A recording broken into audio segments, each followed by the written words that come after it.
Si les parece, arrancamos.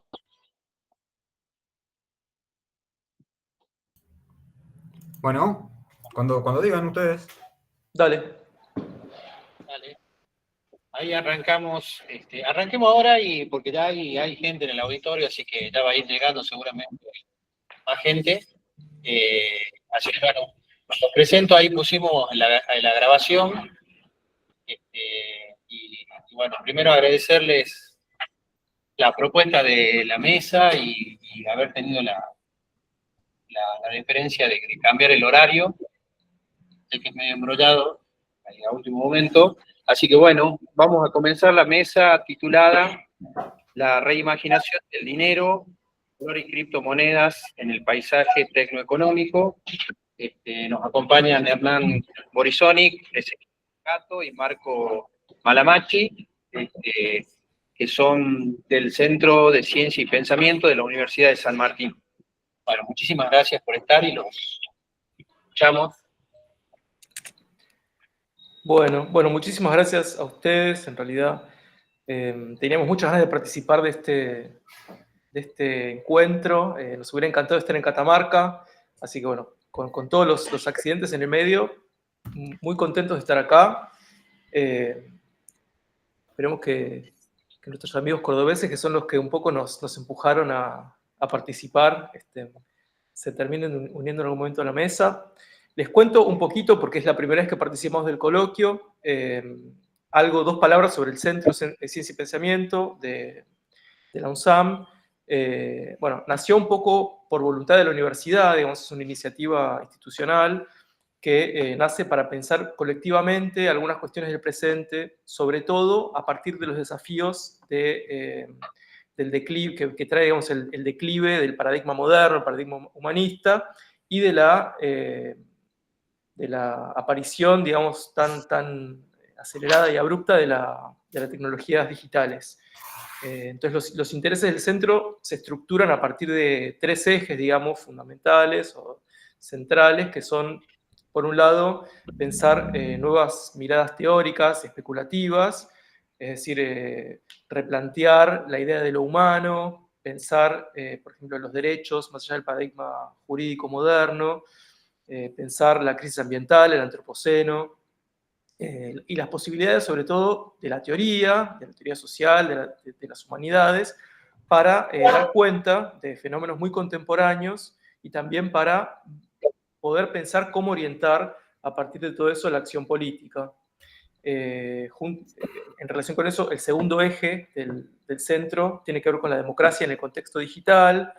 Ahí se trabaja más la circulación de discursos de odio, las redes sociales, el discurso, el declive de los valores, digamos, democráticos, liberales. Hay una ramificación ahí del centro que se llama LEDA, que trabaja específicamente más desde la sociología, estas cuestiones. Y ahí también estamos tratando de pensar cuál puede ser, cómo construir una universidad que tenga, que sea un agente en la formación y difusión de, digamos, de discursos, de prácticas sociales menos corrosivas, ¿no? Cómo se puede hacer un aporte desde la universidad, desde nuestro contexto. Y el tercer eje, digamos, sobre el que giran las cuestiones en el centro, tiene que ver con la relación entre técnica, política y subjetividad en el siglo XXI. Ahí trabajamos, digamos, los desarrollos tecnoeconómicos del capitalismo neoliberal o posneoliberal o postcapitalista, según se quiera decir. Trabajamos la digitalización de la experiencia vital, humana, las transformaciones en el trabajo, la reconfiguración en la circulación de bienes, la transformación o la aparición, la irrupción de los bienes informacionales, de la información, de los datos. Nos interesa bastante pensar cómo, digamos, ciertas tecnologías que aparecen en las últimas décadas no solo median, digamos, la relación, sino que también modelan las subjetividades, condicionan la existencia política, etc., ¿no? Entonces, en los últimos años, alrededor de estos temas, escribimos artículos, sacamos algunos libros, sacamos un libro, El futuro automatizado, libros sobre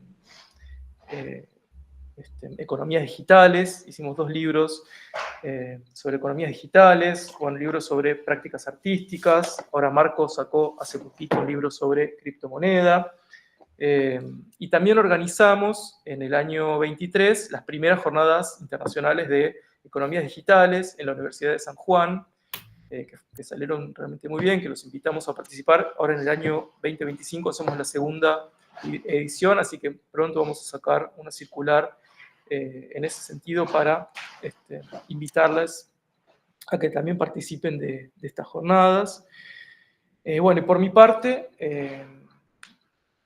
yo vengo trabajando hace muchos años los vínculos, las tensiones entre digamos, una historia material del dinero y las formas sociales, las formas políticas, las formas subjetivas con las que esa historia es solidaria, se tensa, se trenza. Esto lo vengo haciendo, digamos, bajo 2 hipótesis más o menos generales que atraviesan así como todo el trabajo. Una sería que a menor peso material, digamos, de las unidades, de cada unidad monetaria, se facilita no solo una mayor acumulación, por supuesto es más fácil, digamos, acumular bits, ¿no? que billetes, más fácil acumular billetes que metal, es más fácil acumular metal que bueyes, pero digo, no solo es más fácil acumularlo, sino también eso facilita una acumulación más desigual y más concentrada. Y la otra hipótesis sobre la que vengo trabajando es que el dinero tiene un origen sagrado y que el capitalismo tiene un reflejo sacralizante, resacralizante, digamos, y acumulativo que impulsa una mercantilización de cada vez más espacios, territorios, acciones, etc., ¿no?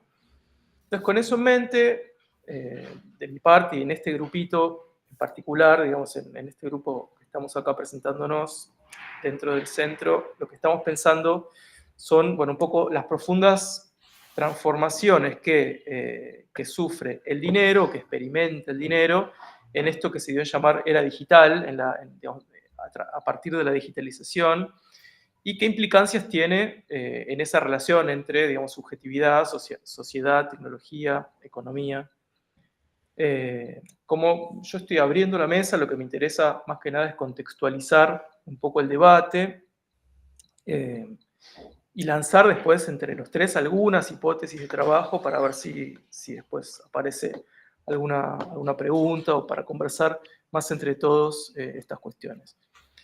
Entonces, digo, una forma de contextualizar esto que estamos trabajando es decir que, bueno, que durante las últimas décadas, el último siglo se podría decir, se vienen dando, se fueron dando bastante aceleradamente cambios muy radicales en la materialidad del dinero, que fueron acompañando y también potenciando una abstracción general de todos los medios, ¿no?, que hacen a nuestras relaciones en general. Pero si hacia fines del siglo XIX el valor del dinero estaba respaldado en metálico, en metal, en oro básicamente, en oro y plata, desde ese momento, desde fines del siglo XIX, principios del siglo XX, se empieza a dar un desfasaje entre el crecimiento del capitalismo, el capital financiero, y las posibilidades de incrementar esas reservas en oro o de que haya una referencia concreta a un respaldo concreto del dinero. Por lo tanto, desde la década de 1920, los estados se empiezan a desprender del patrón oro y empiezan a tomar al papel moneda como una forma única, una especie de termómetro, ¿no?, de dinero fiduciario, que depende más de la confianza y no ya de un respaldo metálico, ¿no?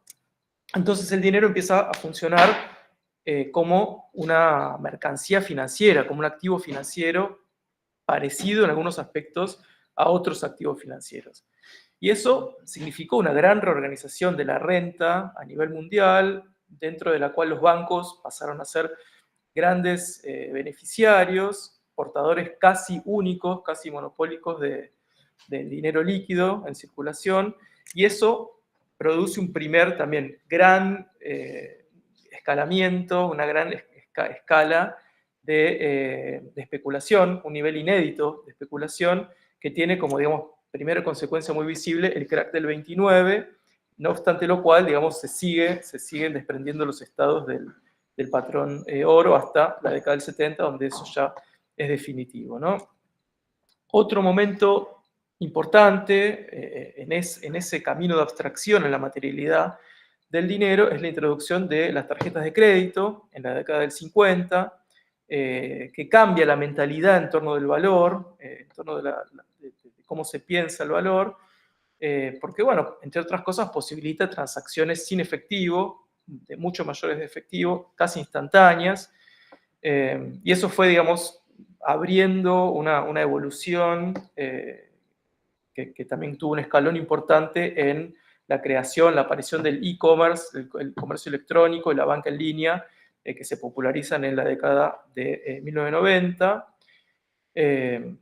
Y esa progresiva abstracción del dinero va suponiendo también una progresiva autonomización y una así llamada desmaterialización. Yo peleo mucho con ese término, desmaterialización, porque, bueno, obvio que hay una cuestión de menos tangibilidad de cada unidad monetaria o en general de la digitalización de los medios, pero claro, hay un soporte material importante, digamos, hay infraestructuras materiales, físicas, tan pesadas como cualquier otra, ¿no? Empezando por la fibra óptica, la energía que se gasta, etc. Pero la financiarización de la economía trae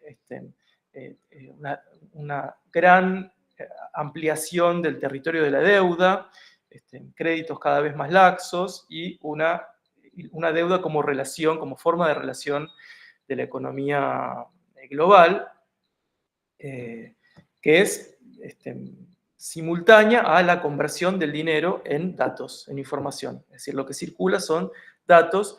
Después, si hay tiempo, les muestro, pero hay gráficos, digamos, pero hoy en día aproximadamente el 99% del dinero es digital. Entonces, eso trae, claro, una gran expansión del comercio, pero también fomentó una enorme especulación y también ayudó a la concentración de los grandes capitales en pocos actores, ¿no? Entonces, ese pasaje de ser un objeto tangible y más bien limitado a una entidad inmaterial y ubicua, trajo este gran poder a los bancos, o a lo que se pensó como una combinación entre bancos, estados, corporaciones, que traen, por supuesto, bueno, una forma subjetiva específica y una gran desconfianza, finalmente, hacia ese entramado de bancos, corporaciones y estados, que termina, digamos, de hacerse clara en el 2008 con, bueno, una gran crisis en los países del norte, en los países centrales, que es en la cual se decide apoyar a los bancos y a las corporaciones, y justamente en el mismo año el nacimiento del Bitcoin como primera moneda por fuera, digamos, de ese sistema, ¿no? Entonces, de un dinero material a un dinero, se pasa a un dinero fiduciario, que se va abstrayendo en un dinero electrónico, como representación del valor, y ahora a un dinero descentralizado, digamos que refleja otro conjunto de valores distinto del que sostenía el entramado bancos, estados y esa forma de estructurar la creación y circulación de dinero, ¿no? Entonces, digo, ese salvataje tan grotesco que se hace de los estados centrales a los bancos muestra al mismo tiempo la fuerza que tenía esa alianza entre bancos y estados y genera esa gran desconfianza que viene de la mano con la aparición del Bitcoin, en primer lugar del Bitcoin y luego de una gran cantidad de criptomonedas que cada día crece más, ¿no? Y eso representa un nuevo paradigma de dinero descentralizado, potencialmente fuera del control del capital financiero conocido, digamos, aunque en estos 15 años, digamos, más bien ha sido absorbido que quedó por fuera de control, pero bueno, digamos, el Bitcoin abre dos cuestiones que se podrían diferenciar. Por un lado, en términos de prácticas, es cierto que queda, digamos, absorbido o permeado por la lógica del capital financiero, pero en términos, digamos, de definición un poco más teórico, más abstracta de dinero, es cierto que habilita otras posibilidades y además la tecnología blockchain, más allá de su uso específico en criptomonedas, es cierto que permite pensar, por lo menos en términos teóricos, otro tipo de interacción o de intercambio, ¿no?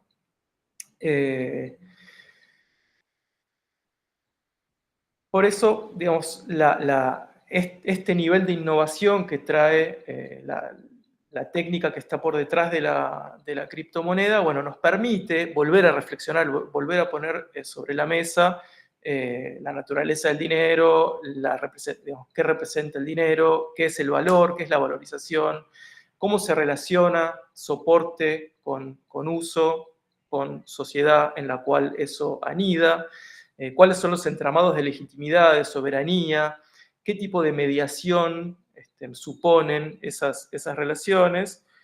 Y eso es, bueno, eso es de lo que venimos a hablar hoy, ¿no?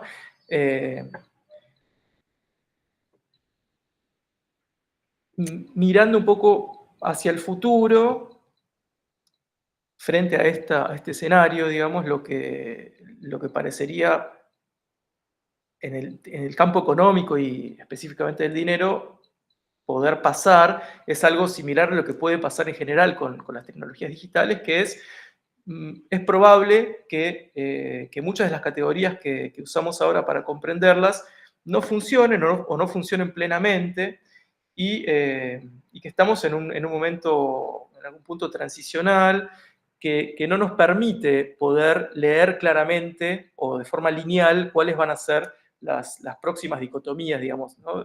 Ya no se puede pensar tan claramente, por ejemplo, como se pensó en términos de dinero, en público contra privado, Estado contra mercado, centro y periferia. Son categorías que hoy parecen mutuamente permeadas, complejizadas de otros modos. Y lo que vemos es una especie de arquitectura nueva de la información económica, del dinero,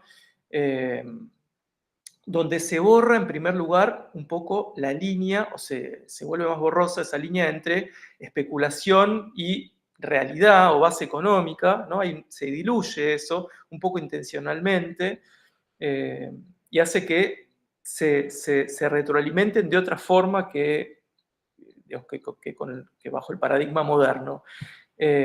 Una definición y redefinición permanente del valor y la valorización, sobre todo lo pienso en relación con los nuevos territorios que se monetizan desde la psique hasta el espacio exterior, hasta, digamos, lugares que nunca habían sido monetizados desde otro tipo de paradigmas monetarios o desde el paradigma humanista, etc. Y otra forma también de trenzarse entre la planificación y la espontaneidad, vamos a decir, digamos, las plataformas contemporáneas parecen también desafiar esa mirada dicotómica entre economía de mercado libre, qué sé yo, y economía planificada. Parece de nuevo enrarecerse esa posibilidad de dicotomizar claramente estas cuestiones. Y además nos permiten, abren la puerta a repensar profundamente, digamos, qué tipo de caracterización teórica, filosófica, especulativa se puede hacer a partir de estas transformaciones y también a partir de qué punto de vista surgen estas transformaciones, qué prácticas sociales están en ese entramado, es decir, las habilitan y son habilitadas con esta redefinición tecnoeconómica, y cómo vamos a pensar a partir de ahora el valor, la confianza, la privacidad, los vínculos de intercambio, digamos, si pensamos el dinero como una tecnología social, como un hecho social, bueno, por supuesto es un reflejo de nuestros valores, de nuestras estructuras sociales, pero también me interesa pensar al revés, ¿no? ¿Qué valores y qué estructuras sociales se habilitan con estas nuevas tecnologías dinerarias? Y eso hace que, bueno, tengamos que repensar desde acá un poco, bueno, cuáles van a ser, por ejemplo, las posiciones, si se van a poder repensar posiciones éticas en torno al uso del dinero. En cada momento en el que hay un cambio importante de soporte o un cambio importante en la circulación, reaparece la discusión ética, por ejemplo, en torno del uso del dinero. Y bueno, para cerrar solo cuento que frente a eso, digamos, los participantes de este panel escribimos, por ejemplo, 2 artículos sobre dinero y espacialidad, específicamente pensando el criptodinero, ¿no? Uno con Marco Malamachi sobre criptomonedas y ciberespacio, que está más centrado, digamos, en la reflexión tecnológica, no sé si mondoniana, la pata transpersonal del espacio virtual, la tecnoeconomía. Es un artículo que ya está publicado, que se llama Bases para una filosofía política del dinero en la era ciberespacial. Está en la revista Cuadernos del Sur, Filosofía, del año 22. Y otro que terminamos de escribir hace muy poco sobre criptomonedas y no ciberespacio, sino espacio exterior, con Ezequiel Gato, que está por salir ahora a fin de este año en la revista Ideas. Sobre eso, ese se va a extender un poco más. Así que, por mi parte, dejo acá el micrófono, dejo de monopolizarlo y paso la palabra a Marco Malamachi. Muchas gracias. Bueno, buenísimo. ¿Se me escucha? Ok. Primero, Sí, sí, gracias a la organización, a quienes están allí del otro lado, por el espacio, por el esfuerzo para armar esta reunión virtual. Yo también hacía mucho que quería participar de estos encuentros sobre filosofía de la técnica y no lo había podido hacer hasta ahora, así que es una súper alegría aparte compartirlo con el grupo de Centro Ciencia y Pensamiento y con Hernán y con Ezequiel. Así que bueno, gracias y compartir mi alegría de estar en este lugar. Ahora, yendo al punto, todo lo que dijo Hernán, la verdad que es una síntesis muy oportuna de lo que, en relación a lo que yo voy a exponer. Voy a intentar no repetir, aunque creo que voy a repetir mucho porque es un diálogo realmente muy, muy fluido entre los planteos que hizo Hernán y las cosas que yo vengo pensando. Bueno, es un grupo, como bien les contó Hernán, que venimos trabajando en este tipo de cosas, así que hay una insistencia, digamos, en problemas como esta cuestión de qué pasa con el paradigma moderno, económico, político, jurídico, la cuestión de la materialidad del dinero, la confianza, bueno, todo esto que estaba recorriendo Hernán. Ahora, yo quisiera compartirles un poco por dónde viene mi exploración y mi investigación, planteándoles un par de preguntas que creo que las sintetizan y que, bueno, conversan con todo este mapa que planteó Hernán, y después a partir de ahí, si serán algunas preguntas, bueno, profundizar.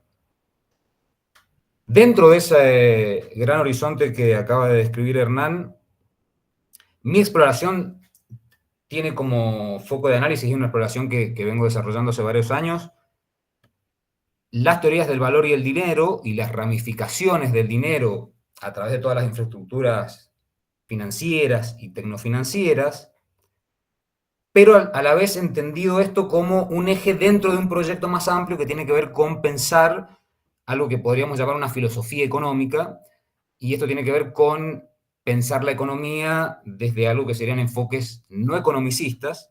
Y acá creo que yo un poco con Hernán creo que me distancio un poco, porque en mí ese enfoque no economicista de la filosofía económica que busco explorar o que tengo como horizonte de trabajo es en un diálogo bien profundo con la historia del pensamiento económico y con las ciencias económicas. O sea, si bien me interesa hacer una filosofía económica donde el punto de partida es la teoría del dinero y el valor, lo que me interesa es el diálogo con las ciencias económicas, con el mainstream de las ciencias económicas. Pero desde una especie de alianza o complicidad, si quieren, con la antropología económica y con la sociología económica. Entonces, bueno, mi exploración en torno al dinero tiene que ver con ese gran proyecto de pensar qué sería una filosofía económica. Si quieren, podemos profundizar esto de qué entiendo por filosofía económica. Y en particular allí lo que he desarrollado en los últimos años es una especie de genealogía alrededor del dinero electrónico, de las monedas digitales, de las monedas virtuales, de las tecnologías financieras o las fintechs, con el Bitcoin como eje gravitacional o como centro gravitacional. O sea, una de las preguntas es, ¿en qué sentido un objeto informacional, criptográfico, tan particular y tan enigmático como es el Bitcoin, puede ser dinero, puede ser definido como dinero, puede funcionar como dinero? ¿En qué sentido puede formar parte de la arquitectura financiera y de esa historia que describió Hernán, de ese proceso de financiarización del capitalismo, de transformación material del dinero? Y en última también, si quieren, ¿qué lugar ocupa Bitcoin en las transformaciones estructurales del capitalismo de aquí hacia adelante, ¿no? O sea, ¿cuál es el lugar del Bitcoin en el despliegue y en la consolidación de las economías digitales y de la plataformización de las economías cotidianas y de la vida cotidiana? Y aquí hay que recorrer un amplio mapa donde se cruzan informática, criptografía, historia, política, historia del pensamiento económico, y ahí me interesa hacer un acento, porque hay todo un desafío desde el pensamiento económico, desde las ciencias económicas, en acoger a este objeto y definirlo y darle sentido dentro de las teorías del valor y del dinero economicistas. Y para eso hay que hacer un desplazamiento, porque hay que correrse un poco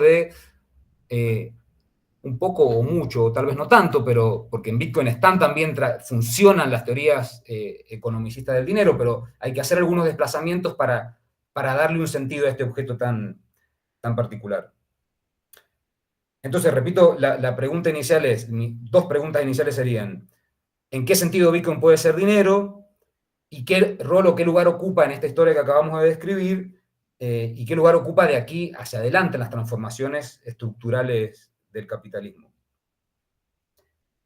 Mi hipótesis es que, y voy adelantando acá hacia dónde quiero llegar, mi hipótesis es que, al menos que desaparezca Internet, al menos que colapse el funcionamiento de las infraestructuras informáticas, o al menos que expiren las infraestructuras de telecomunicación informacional, hay un futuro donde el capitalismo va a funcionar sobre una arquitectura criptofinanciera o tecnofinanciera o algún tipo de infraestructura dineraria alrededor de Bitcoin o alrededor de los ecosistemas y de las diferentes capas de criptomonedas que se han construido alrededor de Bitcoin. O sea, Bitcoin tiene un rol importante en un sistema financiero que se está construyendo y que implica una serie de disputas, una serie de posicionamientos, la aparición de nuevos sectores financieros que no existían, el reposicionamiento de sectores tradicionales, la redefinición de lo que dijimos hace un rato, el paradigma moderno, tanto del Estado como de la banca, del Banco Central, de los bancos centrales, etc. Y Bitcoin ahí tiene un rol fundamental que uno no puede predecir si va a desaparecer o no Bitcoin. O sea, hay el típico pronóstico apocalíptico que dicen, bueno, en algún momento esto va a explotar y no va a quedar nada. Eso no se puede predecir, pero sí creo, mi hipótesis es que, como dije, a menos que desaparezcan las telecomunicaciones informacionales, Internet, la digitalización y el mundo algorítmico, hay un futuro dinerario criptoeconómico.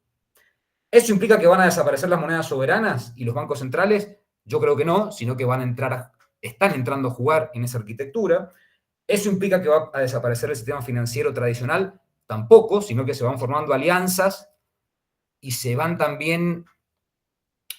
apareciendo una especie de dinámicas que me gusta pensarlas a veces como caballos de Troya cruzados que se van metiendo unos con otros, porque a veces son alianzas, pero a veces son alianzas que se sabotean entre sí. O sea, el sistema financiero tradicional de alguna manera adopta Bitcoin, le abre la puerta, mientras que al principio lo negaba. Bitcoin también se mete en el sistema tradicional, pero no deja de ser una forma de dinero que tiene su parte de resistencia, con lo cual hay una especie de juego cruzados entre caballos de Troya que no se sabe hacia dónde, bueno, cómo va a terminar esa disputa, ¿no? Pero aparte de esas dos preguntas, o sea, uno no puede predecir ese futuro, pero sí parece claro que las monedas soberanas no van a desaparecer, que el sistema tradicional financiero no va a desaparecer, y al mismo tiempo parece claro que se está construyendo una especie de mundo monetario hayekiano, o sea, de Hayek, ¿no? O sea, un mundo donde se debería poder consolidar, más allá de la posición ideológica que uno tome, una arquitectura desnacionalizada del dinero. Y al final voy a tratar de sostener esto con alguna especie de dato. Entonces, bueno, esas son las preguntas o las inquietudes que ordenan un poco la exploración. Y aquí estoy tentado de desarrollar esa historia que estaba contando Hernán, que tiene un punto de convergencia en el 2008 y donde uno tiene que recorrer todo el proceso de financiarización del capitalismo y la aparición de las economías digitales, pero eso obviamente que sería muy extenso. Entonces lo voy a sintetizar en dos nociones que creo que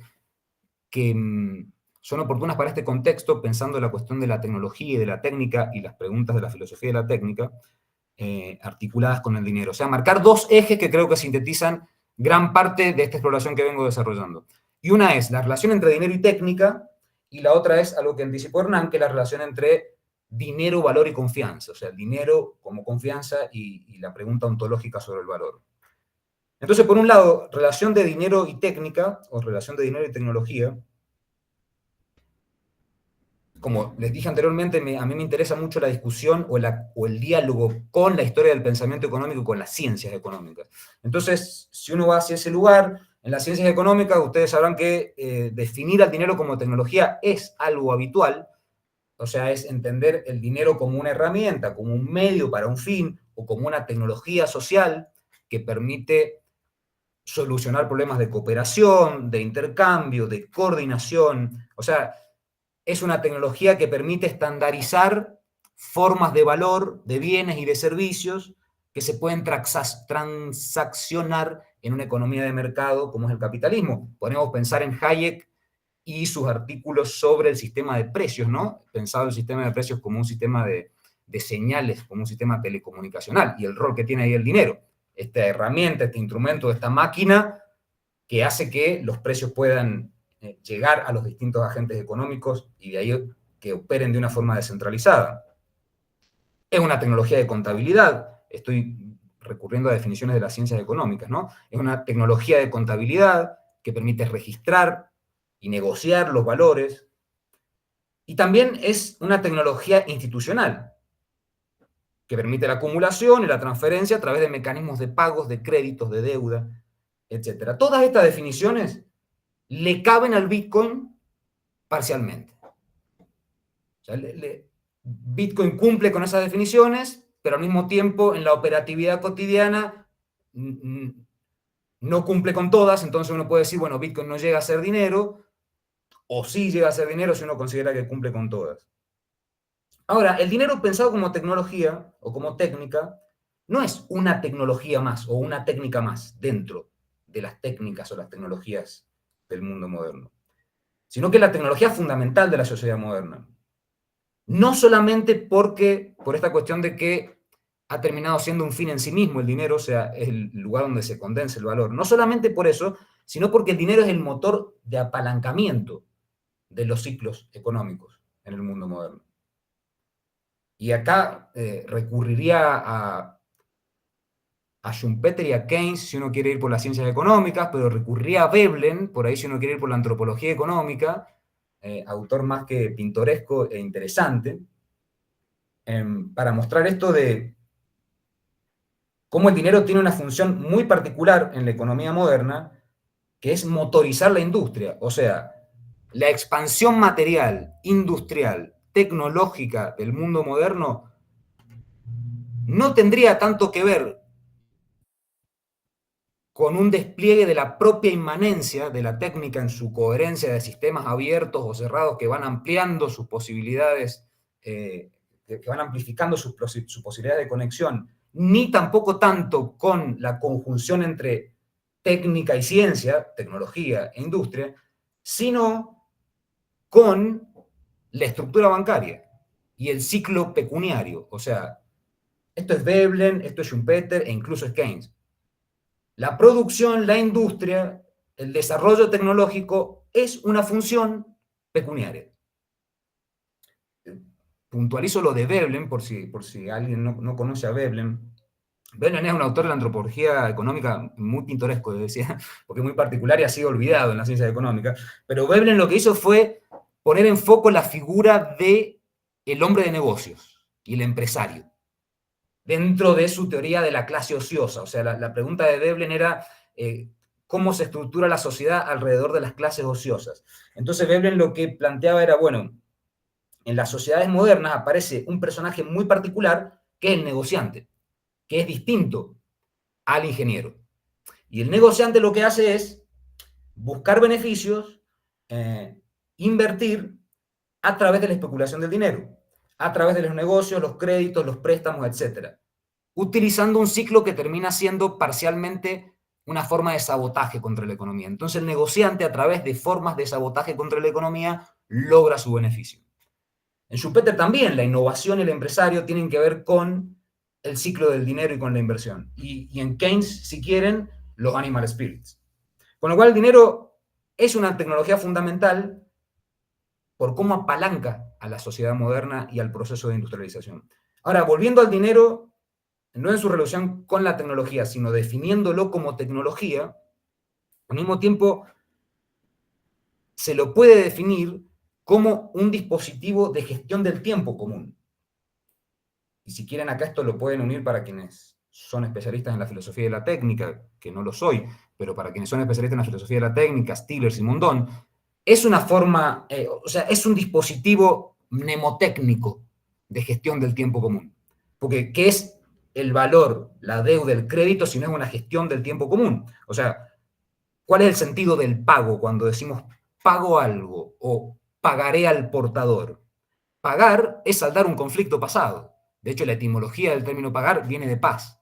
Y un pagaré en el futuro es abrir un espacio de paz condicionado porque se va a saldar ese compromiso. O sea, es una forma de gestionar el pasado y el futuro a través de compromisos de deudas, de crédito, etc. Con lo cual el dinero también es una tecnología en el sentido mnemotécnico, una gramatización del tiempo común a través de esa herramienta o de esa maquinaria, valga la palabra del uso maquinaria en todos sus sentidos.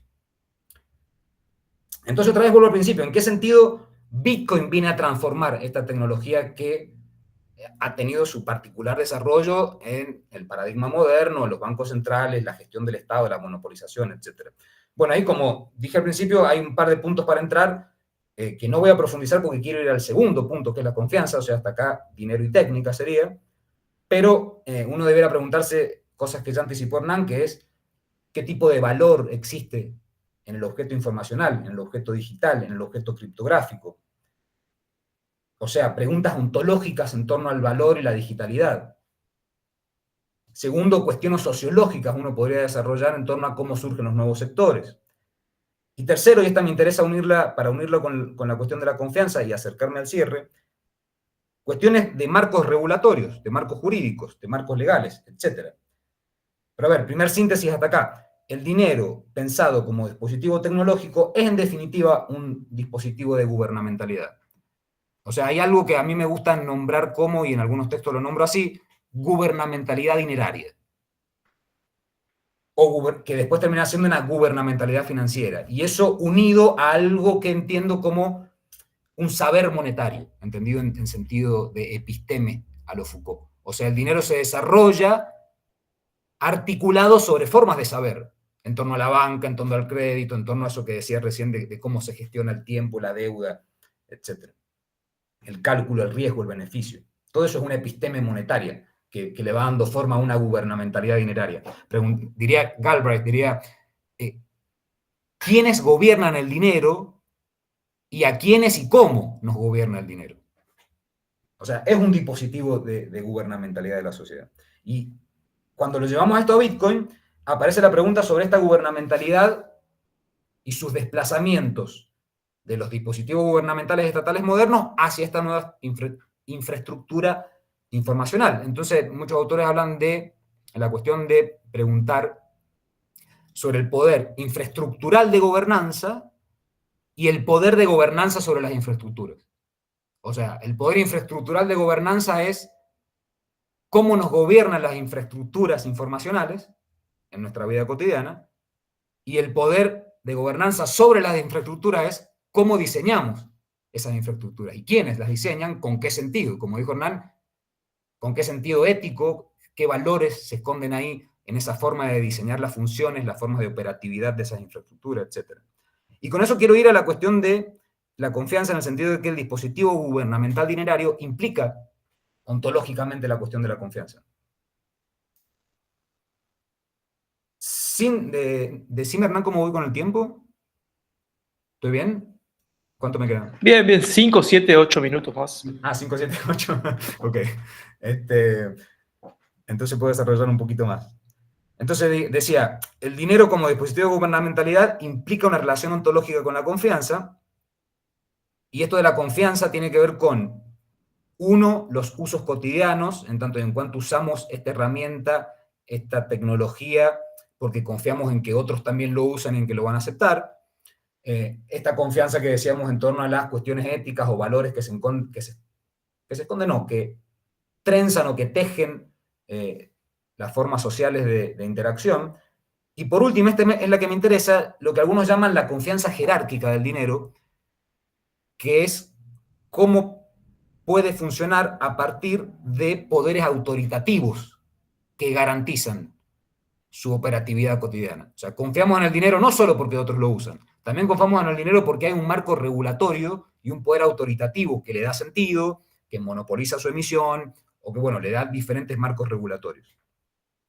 Con la aparición de, primero, la fintech, una historia que viene de la década del 70 hasta el 2008 y hasta la actualidad, en varias etapas, que si quieren después podemos entrar, pero después con Bitcoin y todo el ecosistema criptomonetario, yo creo que esas tres confianzas hay que desplazarlas y analizarlas desde el uso cotidiano a partir de la plataformización de la vida cotidiana, la cuestión ética a partir de, bueno, cómo diseñamos o qué sentido les damos a las plataformas, a los protocolos y a las infraestructuras, más apuntadas hacia las ideologías de mercado o hacia otro tipo de ideologías o otro tipo de proyecto social. Pero, y esto es lo que me interesa, esa función jerárquica del poder autoritativo, ahí yo creo que hay un desplazamiento importante que es hacia un nuevo tipo de confianza que hay que conceptualizar, hay que darle forma, hay que comprender de qué se trata y hay que ponerle un nombre. Yo la llamo confianza tecnocrática algorítmica o confianza algorítmica, por ahora porque no encuentro un término mejor, digamos. Pero básicamente tiene que ver con una relación entre confianza y desconfianza, y acá vuelvo a Hayek. O sea, hay una desconfianza hayekiana en las instituciones autoritativas tradicionales, en el sistema financiero, etcétera, que da lugar a los criptoanarquismos, a los tecnoanarquismos, a las criptoutopías, etcétera. Y en esa desconfianza hayekiana aparece una solución anclada en el automatismo de la máquina informacional, de la máquina algorítmica. Es como si hubiera una confianza en ese sistema supuestamente neutral de la gestión económica.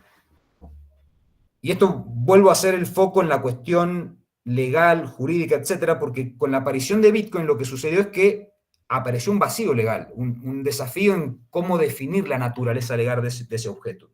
Como ilegal, como alegal, como algo que hay que prohibirlo, como algo que hay que darle un marco regulatorio para que funcione, como algo que hay que dejarlo aislado y que siga su propio rumbo, como una moneda de resistencia anarquista, etcétera. Y vuelvo a lo de Hayek, hay una desconfianza hayekiana, decía, y al principio dije que una de las preguntas tiene que ver con plantearse si estamos construyendo un mundo financiero monetario hayekiano. Y eso puede parecer por ahí medio propio de la ciencia ficción, cuando uno piensa y dice, bueno, un mundo con monedas desnacionalizadas. Y parece algo como imposible, ¿no?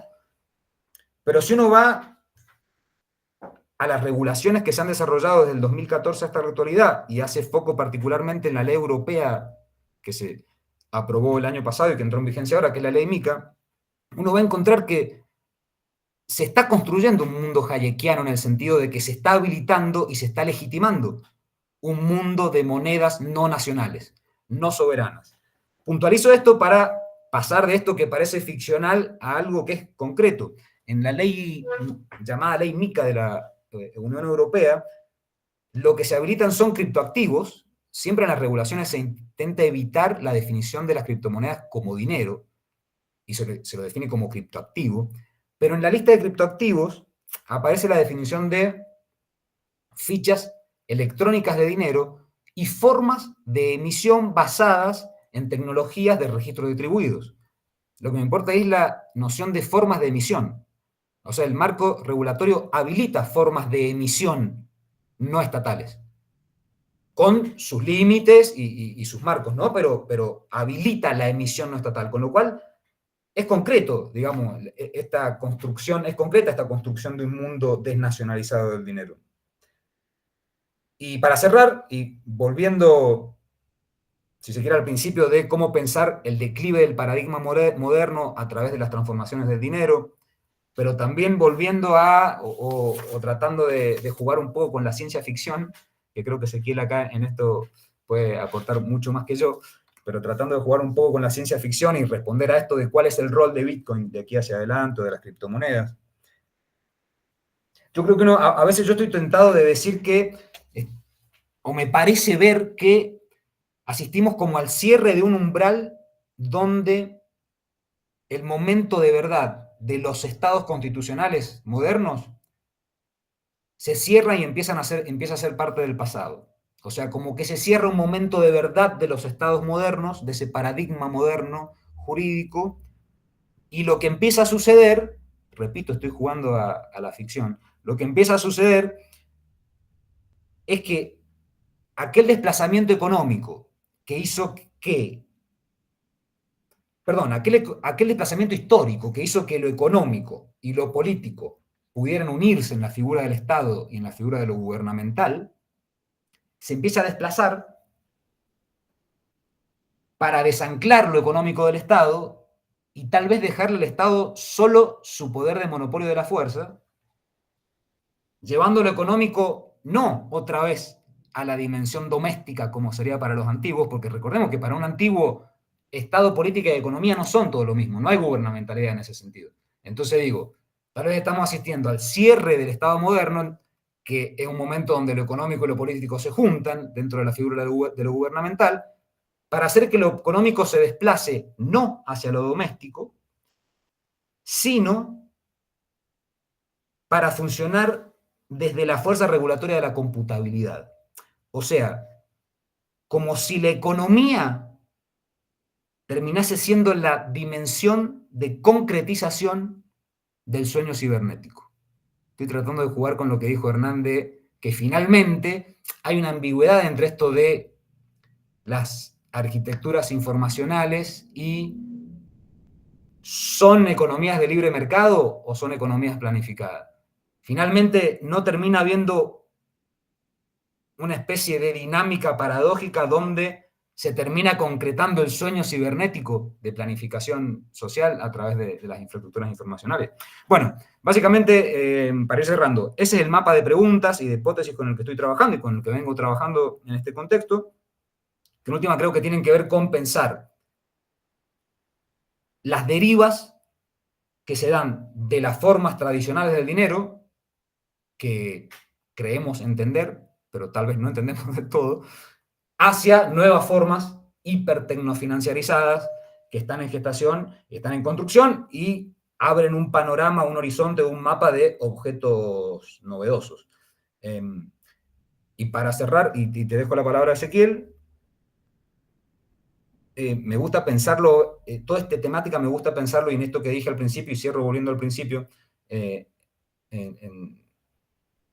en diálogo con la antropología económica, con la sociología económica, desde una frase que tiene Hart, un antropólogo de la economía, que dice, bueno, en el fondo, toda gran revolución y toda gran transformación de la economía es una revolución monetaria.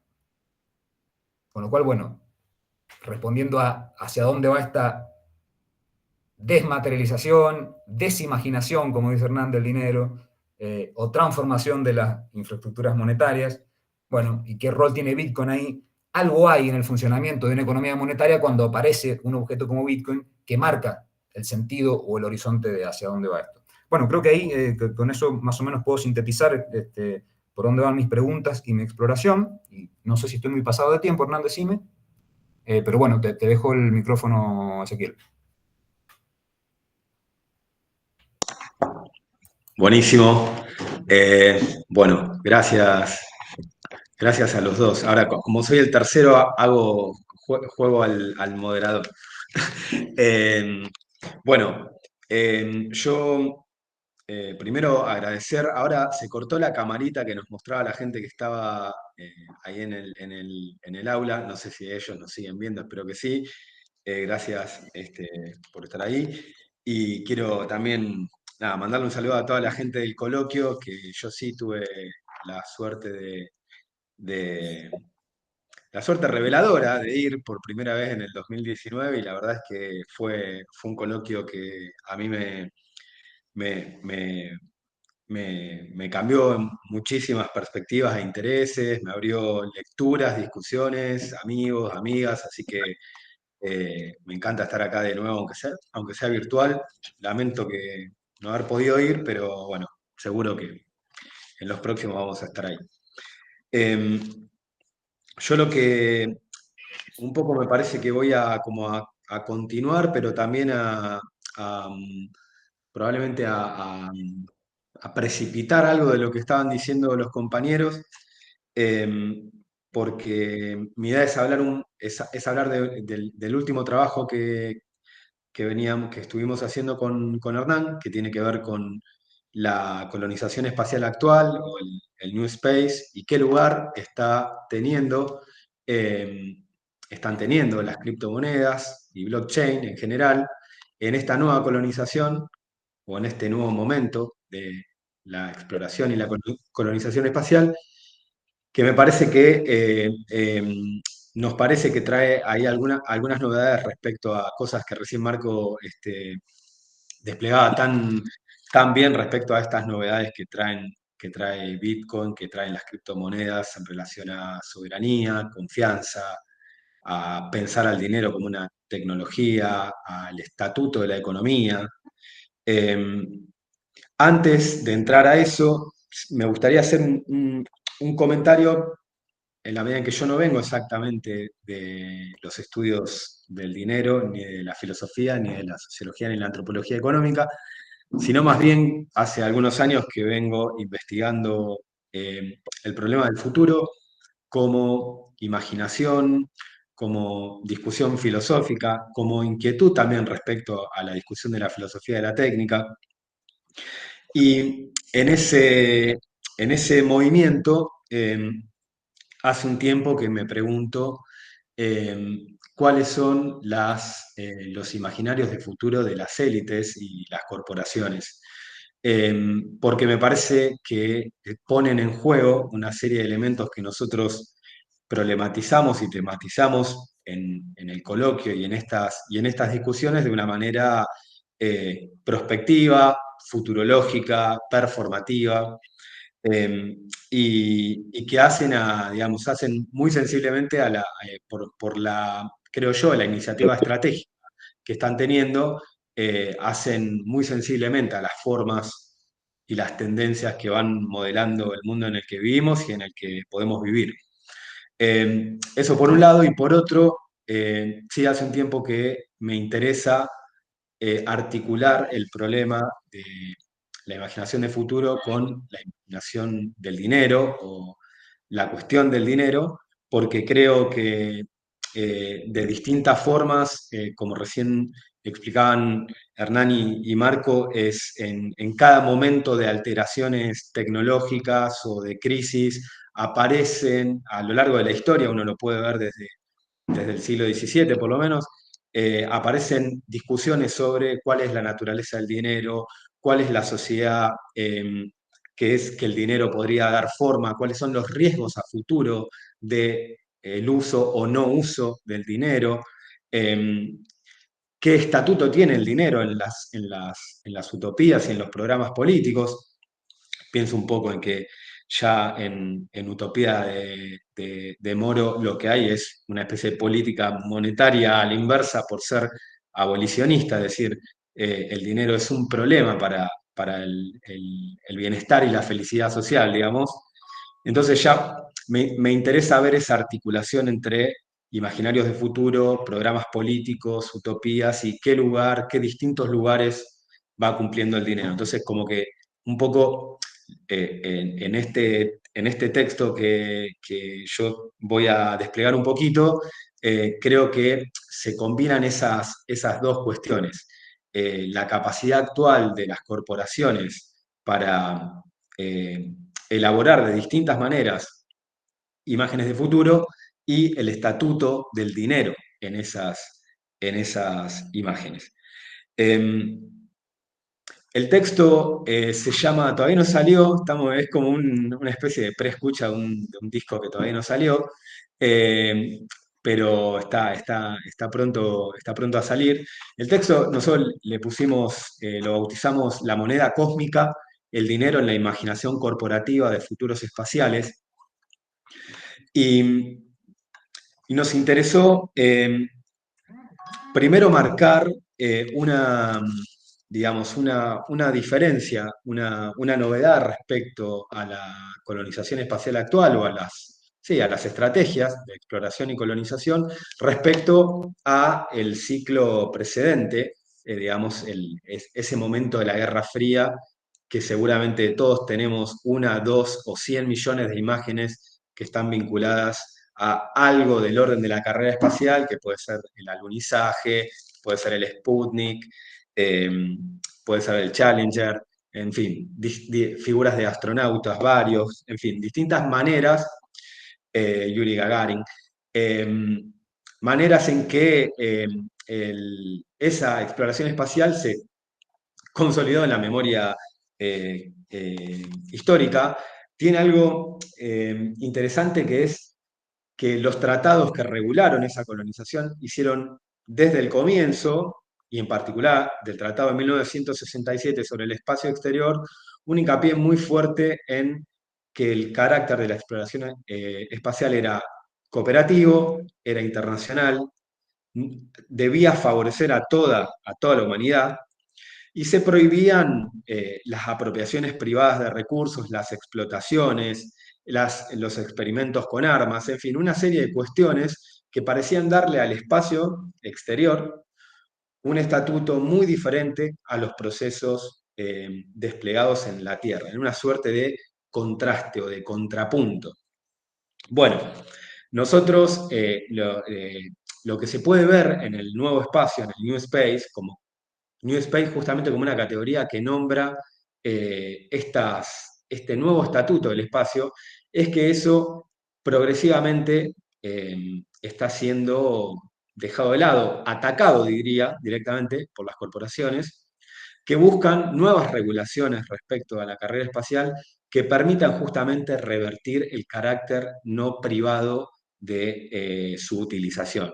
Desde las leyes en Estados Unidos que habilitan la exploración de asteroides y la potencial minería de asteroides, es decir, la posibilidad de hacer minería en el espacio exterior, a las bases lunares o el turismo espacial, que serían formas de aparición de empresas y corporaciones, y de corporaciones con fines de lucro y en función de la consecución de ganancias, en este espacio que, repito, al menos hasta finales de los 2010, tenía otro estatuto.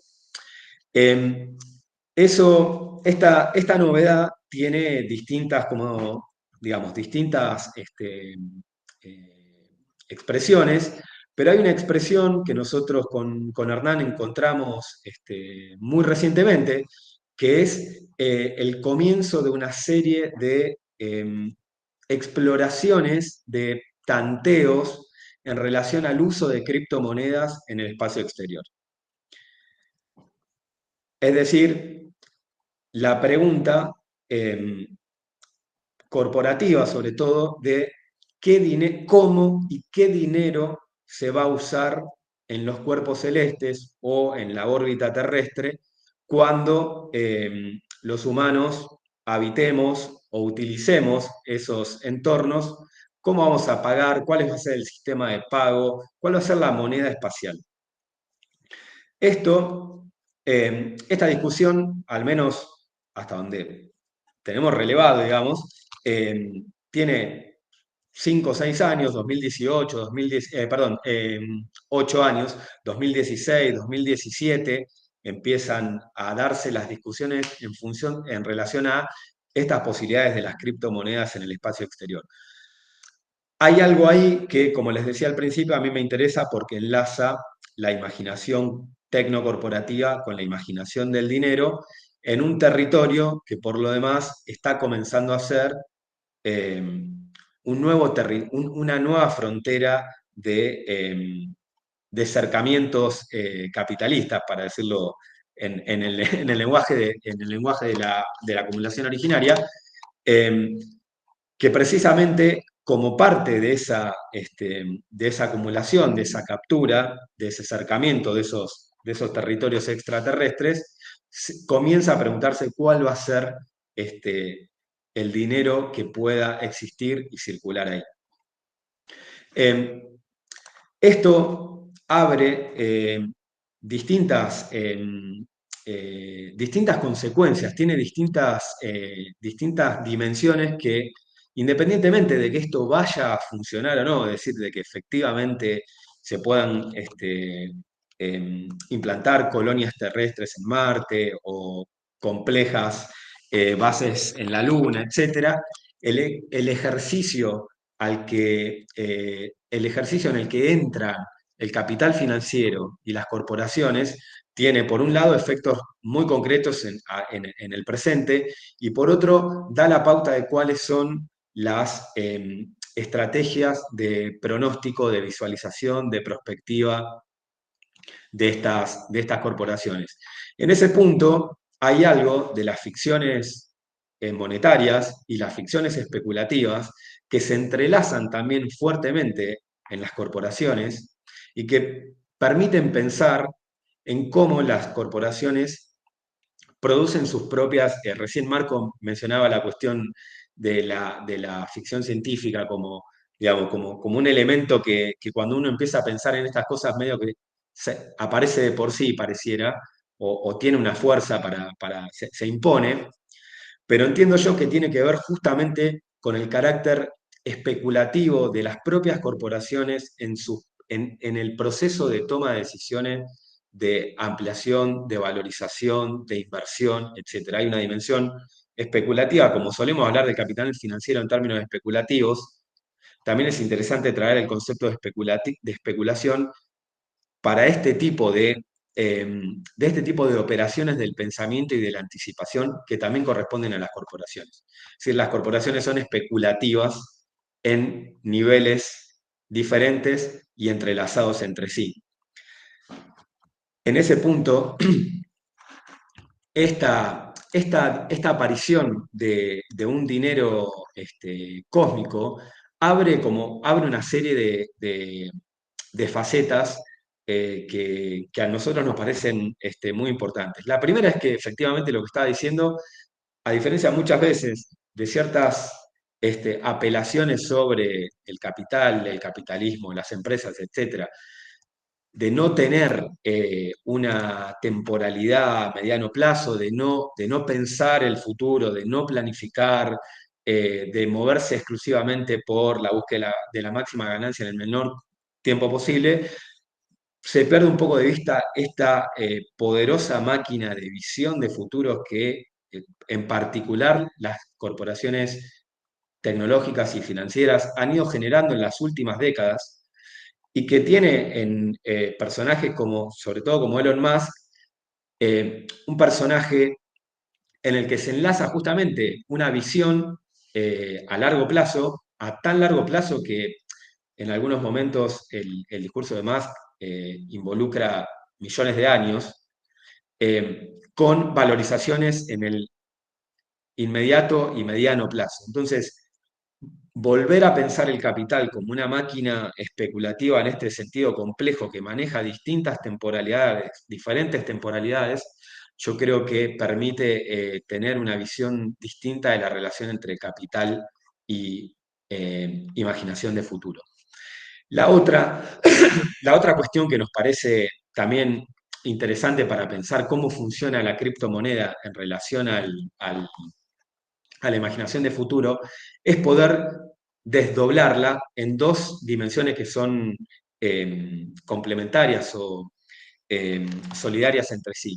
Una que va de la moneda al mundo, es decir, que va del artefacto, del dispositivo moneda, al mundo en el sentido de cuál es el mundo que dicha moneda será capaz de inventar en un futuro, será capaz de producir. La moneda como un productor de ese mundo futuro. La moneda como el productor de ese mundo futuro. Y por otro lado, en la dirección opuesta, la relación que va del mundo a la moneda. Es decir, qué tipo de mundo es necesario para un cierto tipo de moneda. ¿Qué mundo es capaz de alojar a las criptomonedas? Esas dos direcciones se pueden ver en el discurso corporativo actual respecto a la colonización espacial.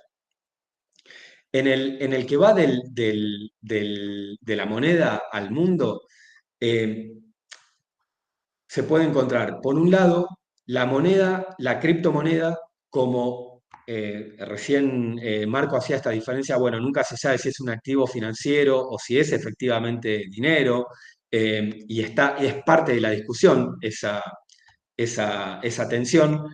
Eh, a la hora de pensar esta relación entre moneda y futuros espaciales, esto se vuelve a presentar, porque la moneda, la criptomoneda se divide justamente en lo financiero, en el activo financiero y en la moneda propiamente.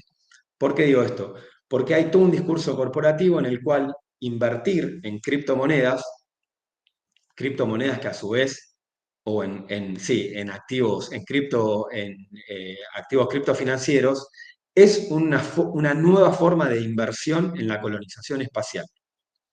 Invertir en tokens de asteroides, invertir en tokens de propiedad en otros cuerpos celestes, apelar al crowdfunding para ese tipo de inversiones, apelar a las microinversiones, es una especie de nueva, digamos, de nuevo campo de inversión, y estamos hablando a niveles de microinversiones en el sentido de millones de personas invirtiendo muy poco dinero en activos criptofinancieros o criptomonedas que se supone que van a participar de esa colonización espacial. Entonces ahí tenemos una primera forma en que la moneda da forma al mundo futuro, a través de la inversión financiera.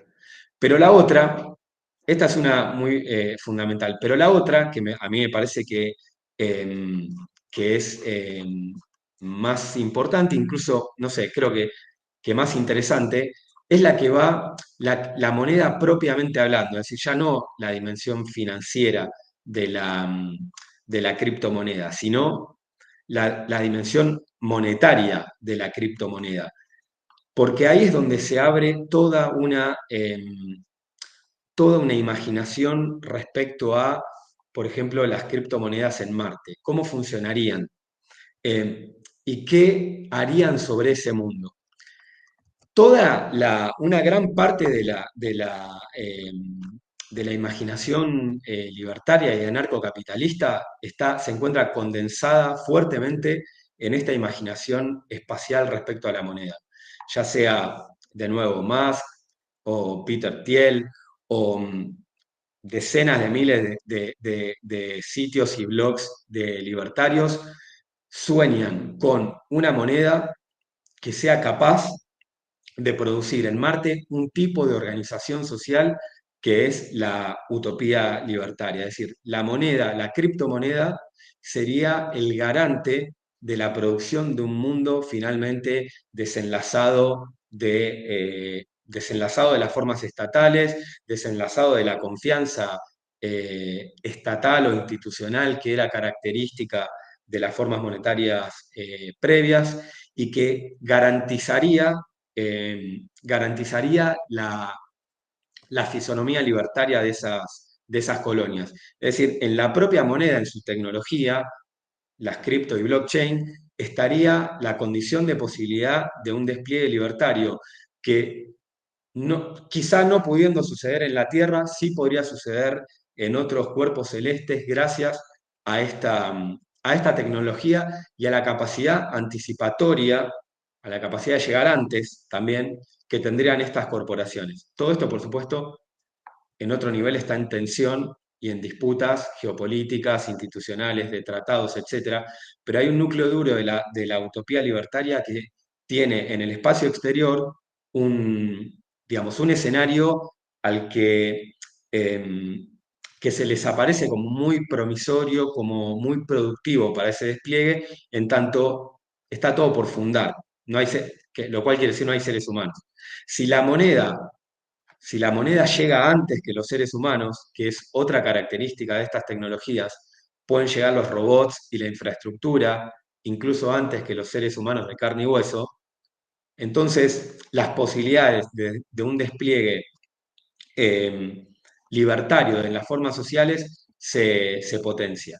Ahí hay un aspecto que a mí me parece interesante para pensar esta cuestión de la imaginación de futuro y la imaginación, y la imaginación monetaria digamos, en un escenario también muy extremo, como puede ser un planeta, otro planeta en el cual no hay presencia al menos por ahora, de humanos, salvo de los robots que los humanos envían.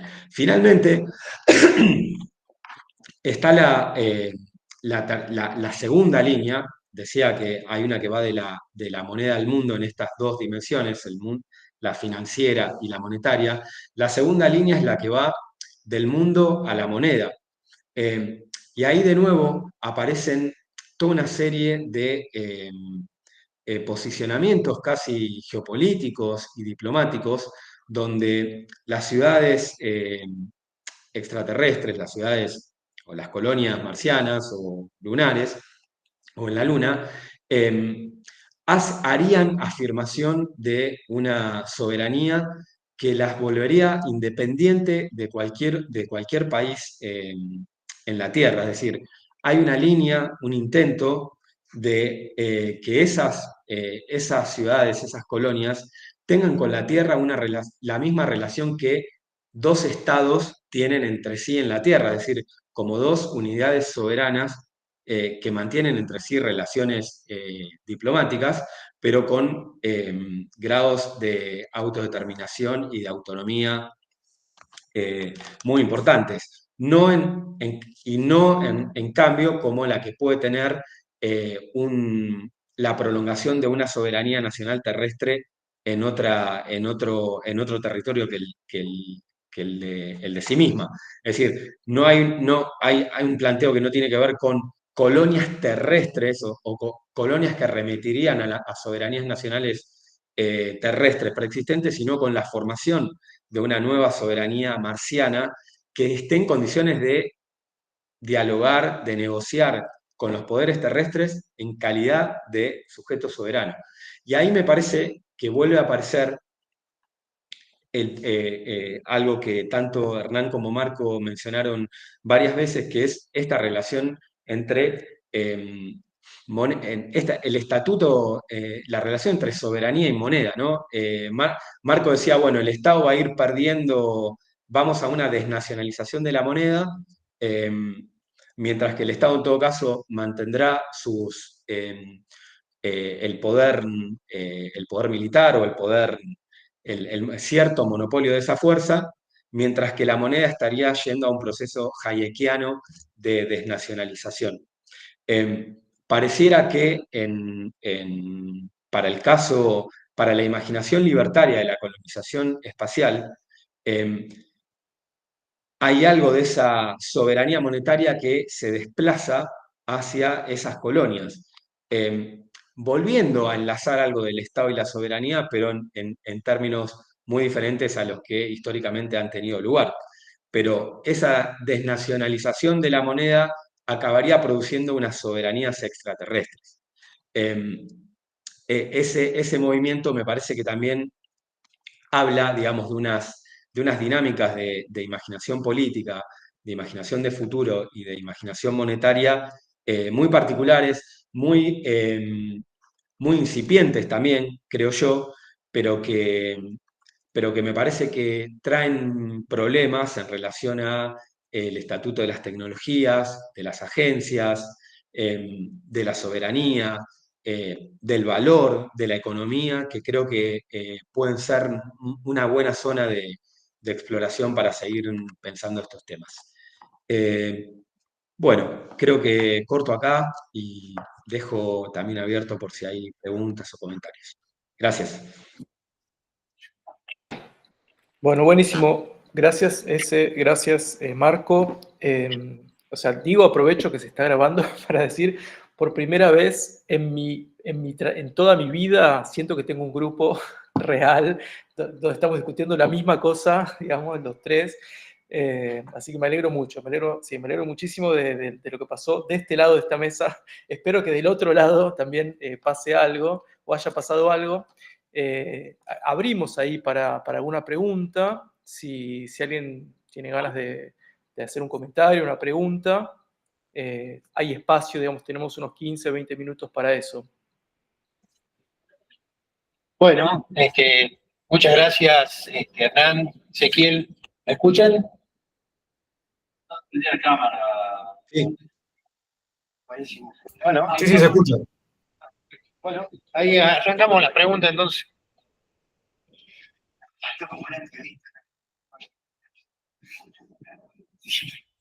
Bueno, bueno, muchísimas gracias por la presentación. Muy, muy buena, me gustó bastante. Esta es una pregunta específicamente a Ezequiel, pero me parece que Ezequiel está más dedicado a la parte de lo que son los imaginarios para la futuridad, ¿no? Si se quiere. O sea, en su momento mencionaste hace un ratito el asunto de las utopías libertarias en relación con la exploración y la colonización espacial.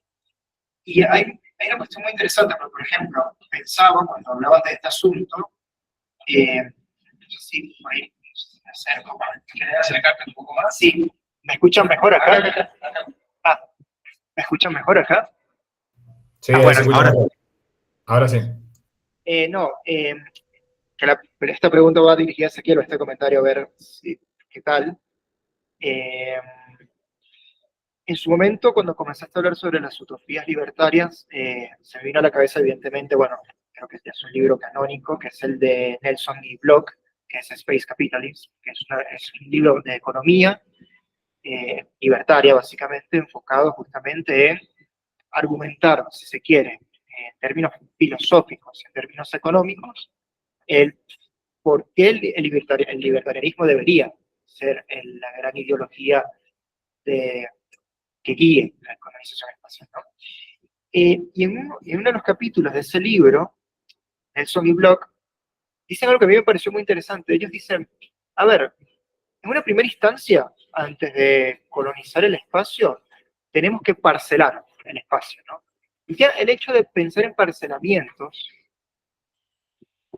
plantea un problema muy grave, pienso yo, ¿no? Porque el parcelamiento, a ver, cuando uno parcelamientos en la Tierra, uno se encuentra con que todo ejercicio de parcelamiento devino en un problema de violencia, ¿no? Porque es justamente la creación de la propiedad privada, de alguna otra manera, o por lo menos el comienzo de la división territorial. Entonces, claro, cuando escuchaba a Ezequiel pensaba, a ver, la utopía libertaria, en términos espaciales, de alguna otra manera va a conllevar no solamente a tensiones astropolíticas tremendas, sino que de alguna u otra manera va a agudizar lo que ya uno está presente, lo que uno ya presente en el ambiente, que es, que inclusive hace poco ha estado apareciendo algunas informaciones de la militarización del espacio directamente, ¿no? Por por ejemplo, China y Rusia queriendo instalar una base, no solamente una base espacial en la Luna, sino directamente un reactor nuclear, ¿no? O, por ejemplo, el lanzamiento de satélites de satélites con algún dispositivo nuclear para, en un caso, en una guerra, detonarlo y destruir todas las telecomunicaciones y directamente, bueno, eh, enfrentarnos a gravísimos problemas de logística y de la propia condición infraestructural de la Tierra, ¿no? Entonces me parece que la utopía libertaria eh, va quizás en ese afán de concretar sus propios postulados políticos, va a extremar o quizás va a agudizar más a criterio la colonización espacial, además que el asunto del parcelamiento, me parece a mí, si se llegase a concretar estos imaginarios tecnocorporativos, va a ser un gran problema. Entonces, en ese sentido, bueno, es un comentario, pero me gustaría saber, Ezequiel, qué opinas sobre todo esto de la militarización espacial en combinación con la introducción de la utopía libertaria y al mismo tiempo, bueno, estos imaginarios económicos espaciales, ¿no? No sé si se puede articular alguna cosa o qué te parece. Gracias.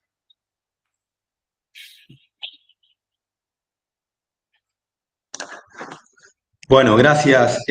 Sí, gracias por la pregunta. Sí, como respecto a lo primero que decías, eh, o sea, todo parece indicar que la condición de posibilidad de esta apropiación es el parcelamiento, por lo cual ahí no pareciera haber demasiadas novedades en términos de lógicas clásicas del capital. Creo que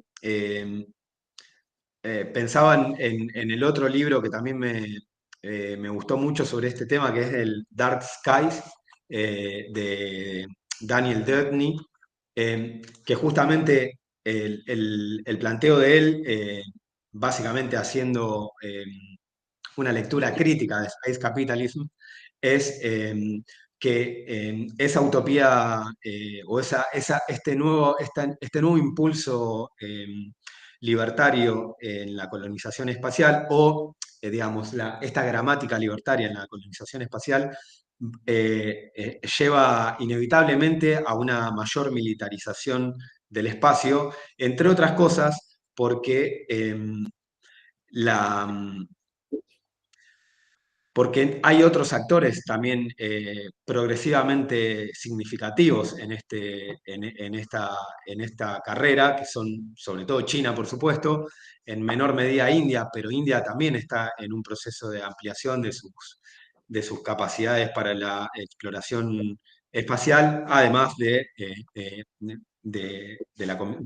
Europa, ¿no? y Rusia, que si bien tienen roles pareciera menos fundamentales en este momento, siguen siendo actores muy importantes en esta discusión. Entonces, y en la astropolítica en general. Entonces, veo lo que yo veo es que hay una nueva, por eso nuestro artículo está centrado, está bueno que lo traigas, porque también yo no lo mencioné, pero nuestro artículo está centrado fundamentalmente en las novedades en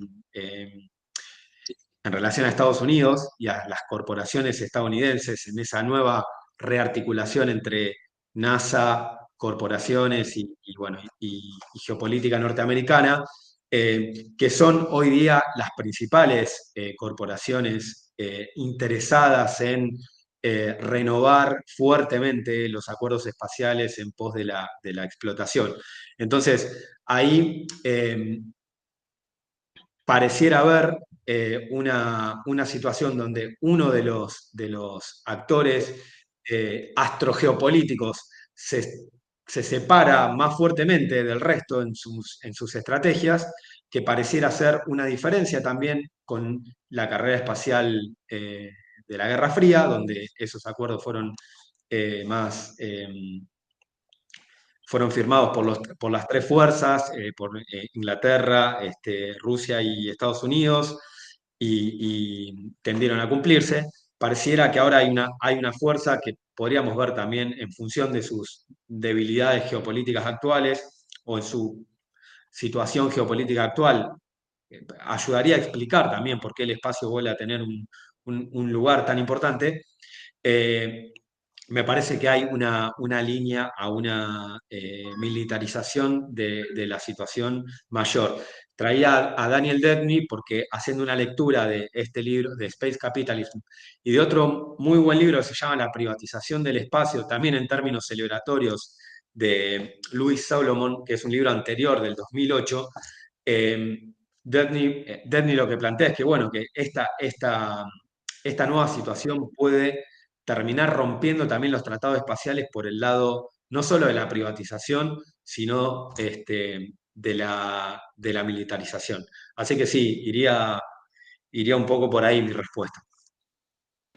Perdón, agrego algo a este mismo tópico, porque sí, para mí también es como un tema muy interesante, digamos, ahí se empiezan a mostrar también ciertas fisuras entre lo que se puede decir, digamos, en términos más teóricos y algunos movimientos geopolíticos más concretos, donde es cierto que, digamos, los capitales privados, sobre todo digamos, lo que estábamos tratando de trabajar un poco con ese, tenía que ver también con la posibilidad de pensar un nuevo nomos, es decir, salir del nomos de la tierra y pensar digamos, otra forma de estructurar la soberanía en torno de la moneda, en torno de la capacidad de ejercer el poder, de anclar el derecho, etc.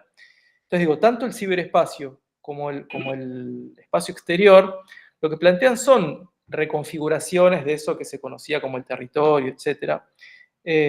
Y ahí lo que se ve en prácticamente todos los casos es algo que trabajó de alguna forma, ¿cómo se llama? Mariano Zuckerfeld, siempre me confundo con Zuckerberg, sobre piratería, ¿no? Es decir, cómo hay un avance privado que después toma forma, cómo la modernidad nace sobre avances privados, todas las formas dinerarias, la emisión de billetes era privada, la emisión de moneda, la acuñación de moneda era privada, hasta que son funciones reabsorbidas por los estados, digamos, en algún punto profanadas, digamos, por los estados, por la política. Y acá creo que se da un proceso en ese sentido cíclico, se podría pensar, o como decía ese, donde hay formas clásicas o ya vistas que vuelven a aparecer, donde hay un capital privado que no deja de responder en algún punto a ciertos intereses nacionales o articularse sobre ciertos intereses nacionales o ciertos capitales nacionales, es decir, cómo surgen esos capitales privados no es de la nada, sino precisamente montándose sobre estructuras públicas generalmente. Digo, que actúan como piratas, que actúan como fuera de la ley, para luego regular, ¿no? esos nuevos espacios conquistados de formas por ahí novedosas o sí, con otro tipo de, o sea, que incluso permiten pensar nuevas formas de soberanía, etc. Como eso me parece que ahí hay tres como puntas que están interesantes para jugar, ¿no? El nomos, lo privado, lo pirata y la especulación, como decía ese también. Es decir, hay una especulación económica, pero también esto se puede pensar desde el punto de vista de qué tipo de especulación filosófica, es decir, ¿qué pasa con la especulación de este lado? ¿Qué otros tipos de especulaciones habilita estas imaginaciones?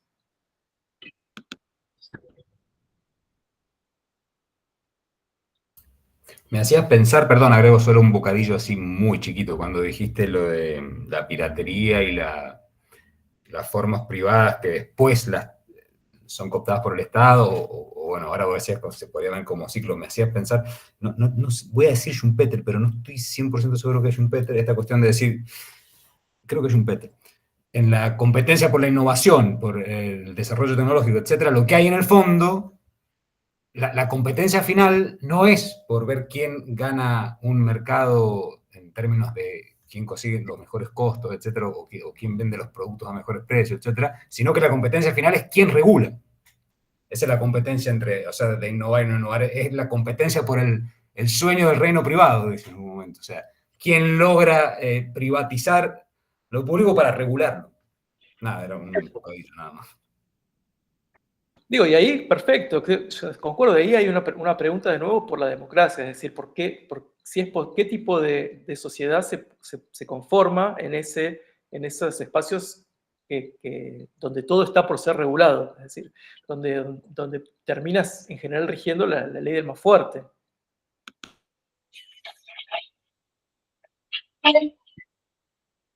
Perdón, me acerco para hacer otro breve comentario, aprovechando que hicieron ustedes respondieron, y muchas gracias por la respuesta. Pensaba, ¿no? Hernán decía lo del nomos, y aquí también un poco parece formulándolo en ese sentido, y decía, no, o sea, ¿cómo pensar el asunto del nomos? ¿Cómo pensar el asunto del parcelamiento? En el sentido de que, de alguna otra manera, tanto la militarización como como estos intentos o futuros imaginativos de parcelamiento, o sea, llevan hasta sus últimas consecuencias la teoría del planeta desechable, que es muy, muy importante dentro de los estudios espaciales, ¿no? Y de la futuridad. Es decir, tenemos a Elon Musk, pero bueno, si el planeta se destruye, lo que tenemos que hacer es agarrar e irnos directamente, ¿no? Entonces hay como una mezcla de imaginarios escapistas, por una parte, que forman parte también mucho de los imaginarios transhumanistas, o mejor dicho, de algunos imaginarios transhumanistas, no de todos. Y por otra parte, tenemos la idea según la cual, que es una idea bastante fatalista, que es muy propia del sistema capitalista, en donde todo se va a destruir y nuestra única solución es escapar de nuestra autodestrucción, si se quiere, ¿no?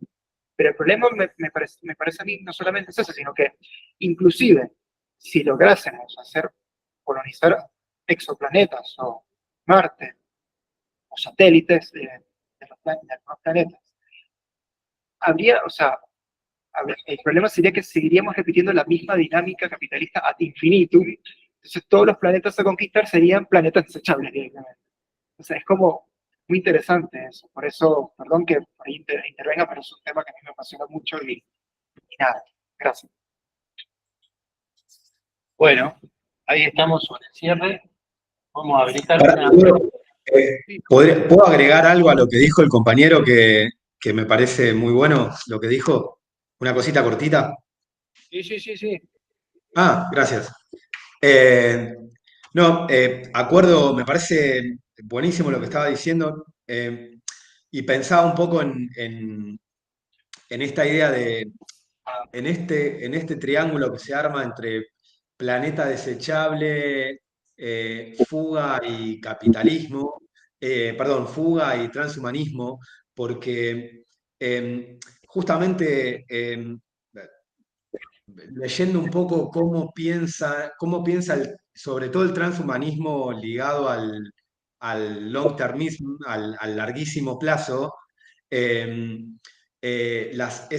por eso yo traía lo de Elon Musk y el pensamiento a millones de años, porque hay esta idea de que lo que se trata de salvar no es a un conjunto de seres humanos, sino a la humanidad, a la capacidad de la humanidad como tal, eh, hace que cualquier planeta sea desechable y cualquier planeta sea menos importante de ser cuidado que la posibilidad de que la humanidad garantice sus propias condiciones en un espacio sideral. Es decir, si la posibilidad de que nosotros sobrevivamos tiene que ver con destruir este planeta para poder generar unas tecnologías que potencialmente permitan ir a otro planeta, seguir destruyéndolo, eso es un principio ético más importante que cualquier otro. Entonces, ahí hay algo que, de nuevo, que en relación a lo que decías, no sé, me quedé pensando un poco en eso, cómo ese imaginario de futuro a larguísimo plazo, como es el long termism, y las particularidades que tiene en relación a qué noción de humano, qué noción de lo que debe ser salvado, qué noción de humano en relación al entorno maneja y a la tecnología, me parece que se juega también mucho de lo que estabas señalando recién. Perdón, también, y agrego una cosita Antes de mínima, pero... digo solo, como hay también interesantísimo para pensar, digamos, qué tipo de prácticas surgen de arriba hacia abajo, qué tipo de prácticas surgen de abajo hacia arriba, qué tipo de política, quién se salva en esos imaginarios, y también qué importante sería volver a pensar la relación entre la economía y la física, digamos, relación que se divorció después de su nacimiento como disciplinas, y incorporar en ese largo plazo la idea de la muerte. Es decir, ¿qué nos traería? Bueno, siempre vuelvo sobre lo mismo, ustedes que me conocen, pobres, pero digamos, ¿qué incorporaría en ese imaginario un largo plazo en el que al final nos morimos? En el final no hay posibilidad alguna de supervivencia, no solo humana, sino universal, digamos, cósmica. En el largo plazo van a estar todos muertos, diría Keynes, ¿no? Vuelve Keynes al final. No, vuelve Keynes y dice, no, en largo plazo no importa, si van a estar todos muertos. No, yo para pelear un poco con Ezequiel, dijo, o abrir una punta de pelea, dijo, no sé si para pelear, pero... Y también con lo que dijiste, Hernández, ¿cuáles son las políticas? En esto de cuáles esos futuros imaginados, yo lo pienso como economías imaginadas cuando lo pienso con el dinero, pero, perdón, lo voy a llevar a algo muy concreto y muy, no sé qué palabra usar para no ser vulgar, pero muy concreto y muy básico, digamos. Lo que a mí me parece interesante para pensar desde el dinero y de las formas de diseño del dinero, por eso yo decía cómo se diseñan las infraestructuras dinerarias, etcétera, es esa cuestión de no solo qué imaginamos, sino... Yo hice referencia a la cuestión de la innovación y la técnica en la modernidad, etcétera, es una función del ciclo pecuniario.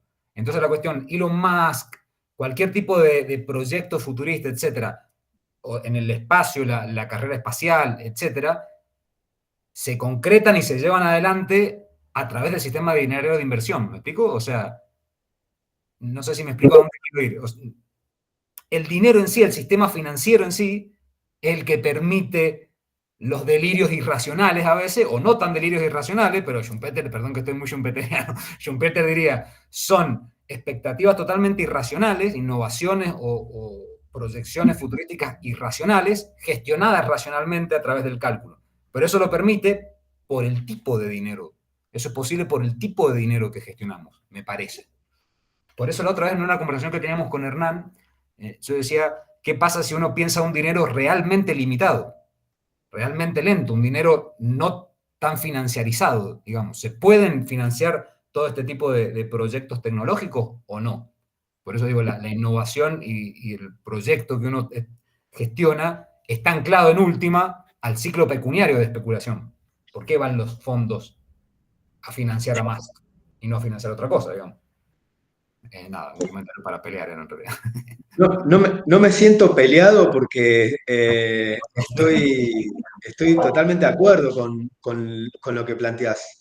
Creo que... Yo iba al diseño de la moneda, digamos. O sea, ¿qué pasa cuando lo pensamos en el dinero en sí mismo? Una moneda que no permita eso de repente. Bitcoin sí, un poco apunta a eso. sí. Los criptoevangelistas apuntan a eso. Dicen, bueno, Bitcoin no te deja hacer una especulación infinita, así, porque te lo limita.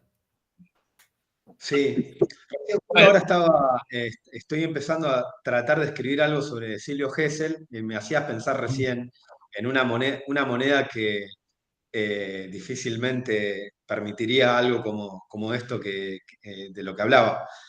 Pero pensaba que estoy de acuerdo en el sentido de que en el último, acaba de salir un libro de Steve Shaviro que se llama Fluid Futures, Futuros Fluidos.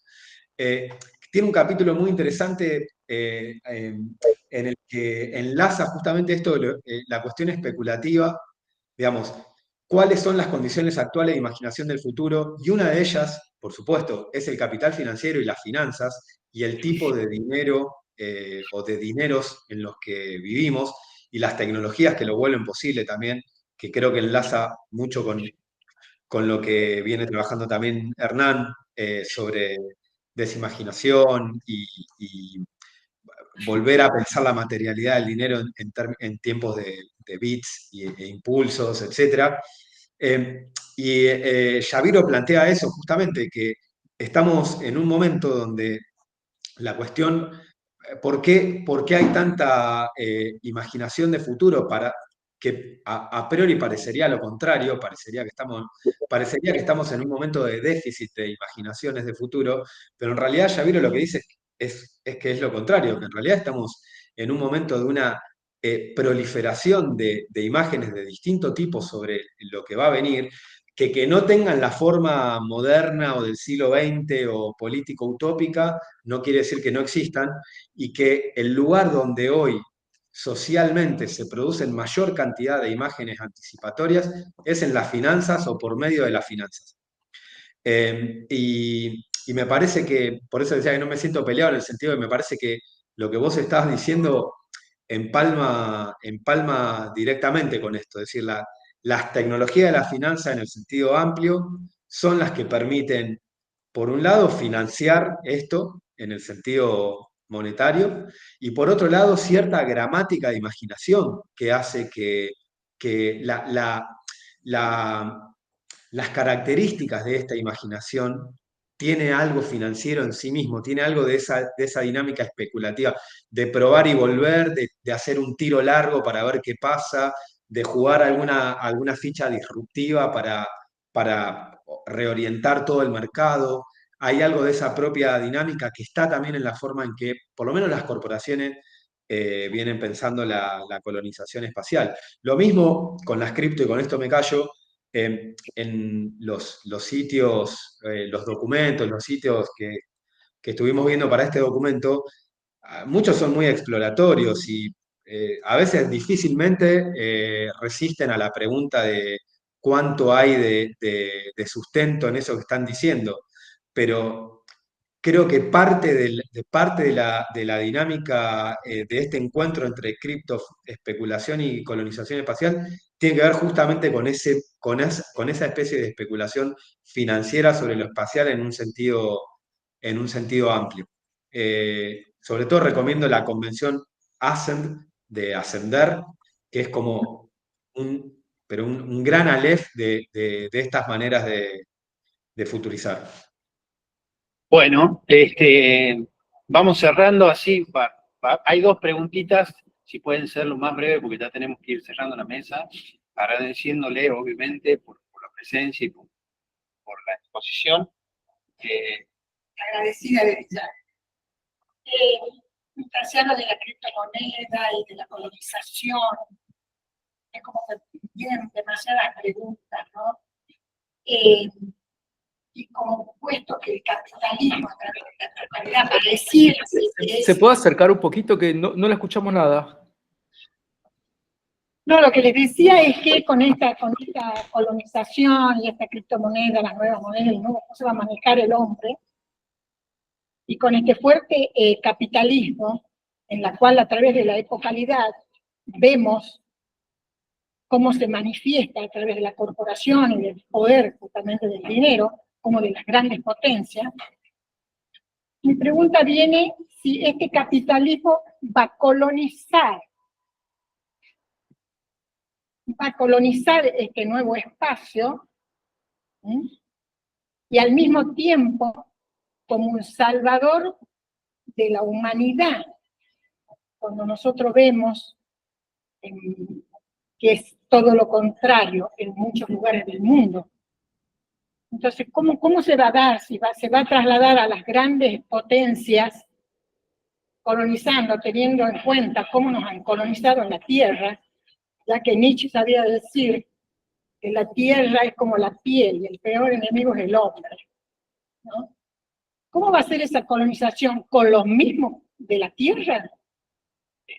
Yo ato mi pregunta a la tuya porque viene un poco la inquietud, gracias también por la charla, mi inquietud también viene a colación con una pregunta más bien sociológica, porque cuando estaban hablando todo el tiempo de la idea de la centralidad del dinero, de cómo se concentra el valor, el texto que se me venía a la cabeza es el de Simmel, y de las grandes urbes y la vida mental, y el impacto que tenía el dinero en la transformación urbana, y cómo el dinero volvía plausible un montón de transacciones que generaban una actitud blasé, una distancia determinada, indiferente, frente a la cercanía física.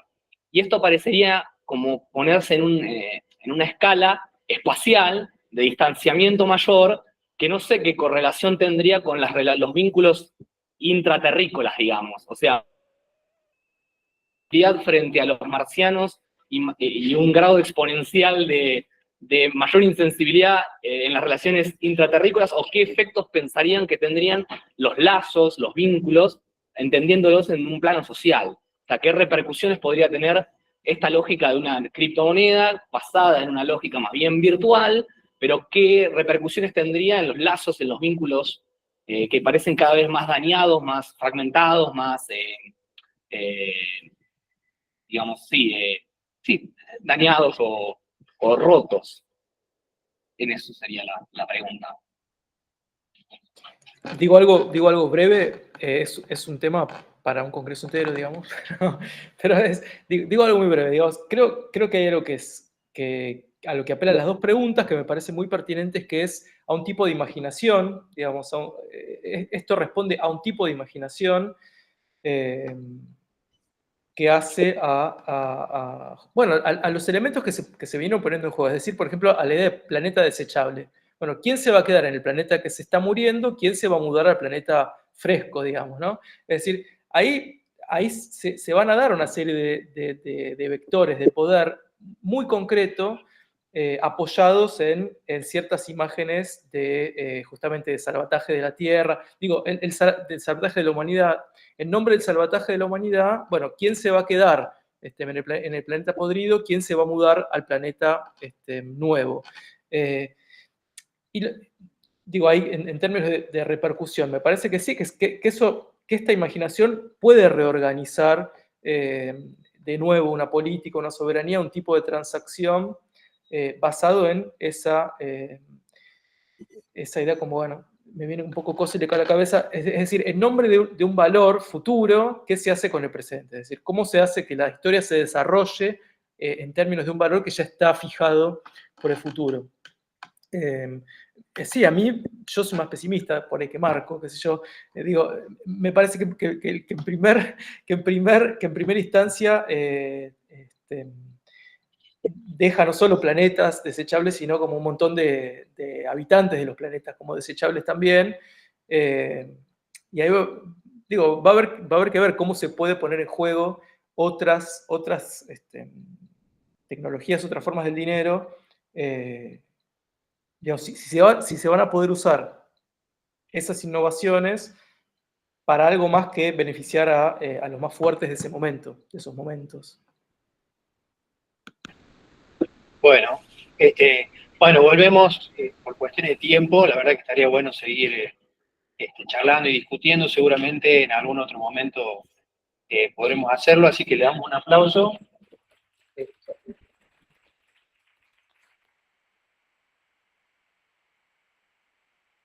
Bueno, gracias, y quedan nuestros contactos a disposición también, ¿no? Si alguien nos quiere escribir o lo que sea. Perfecto. Muchas gracias. Bueno. Muchas gracias, gente. Que anden bien. Muchas gracias, abrazos. Abrazo. Hasta luego.